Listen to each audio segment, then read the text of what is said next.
This means that in some ways, the real work begins once shadow integration is done.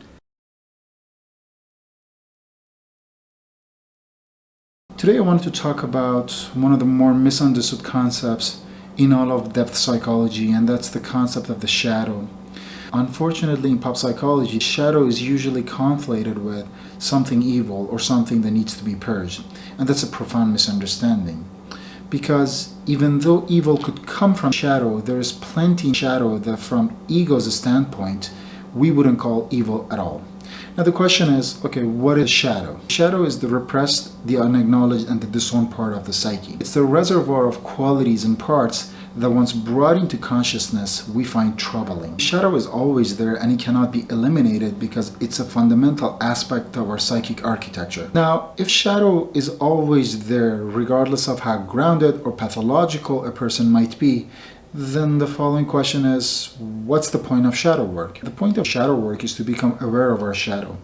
Because the more unaware of our shadow we are, the more split off we are, and the more we are under the influence of shadow without realizing it. An example of an unintegrated and pathological expression of shadow can be seen in the story of Dr. Jekyll and Mr. Hyde, where Dr. Jekyll is this upstanding Victorian gentleman and Mr. Hyde is his alter ego that comes alive at night and creates chaos and violence. In some respect, Mr. Hyde represents all the qualities that Dr. Jekyll finds disagreeable about himself.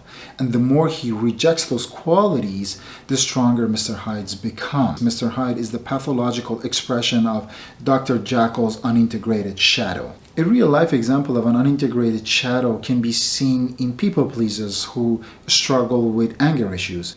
Now, these are people who are usually unassertive, they usually have a hard time saying no just to avoid conflict, and they prioritize the needs of others over their own needs. But then suddenly, perhaps under intense anxiety, exhaustion, or intoxication, when their consciousness is lowered, we see an unempathetic, rageful, aggressive alter ego emerge. This shows that the parts that should have been there to set boundaries and prioritize one's own needs were pushed into the unconscious, perhaps due to an underlying belief that the person has to be nice all the time. But the accumulation of that psychic energy in the shadow suddenly erupts when the person's consciousness is lowered due to intoxication, anxiety, or exhaustion. Now, how does shadow integration work? There are usually 3 C's that are associated with shadow integration, and that's courage, curiosity, and compassion.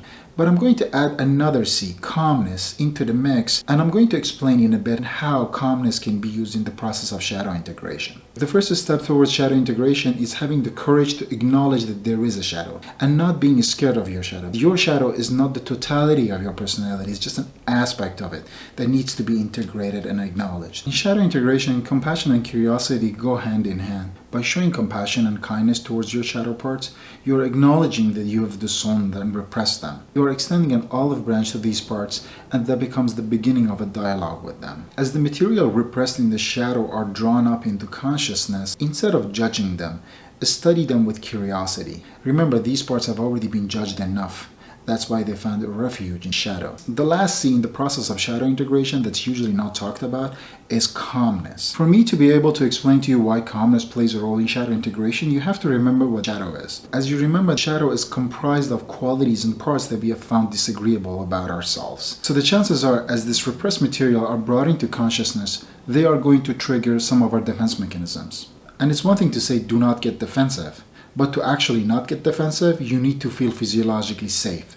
And that's when calmness comes into picture. In calm, relaxed states like mindful states or hypnotic states, the parasympathetic nervous system is on, which signals safety to the body, which reduces the chance of these defense mechanisms getting triggered as this repressed material in the unconscious are coming into consciousness, which makes it easier to access this repressed unconscious material in the shadow. I should also note that every shadow integration comes with a task at hand. It may require you to adjust your behavior, it may require you to change your habits or the way you relate to others, or it may require you to use a spiritual or creative practice to honor your disowned parts. This means that in some ways, the real work begins once shadow integration is done. Lastly, I should note that because shadow is part of our psyche, it's a dynamic process. So emotions, feelings, experiences are going to accumulate in shadow even after shadow integration is done.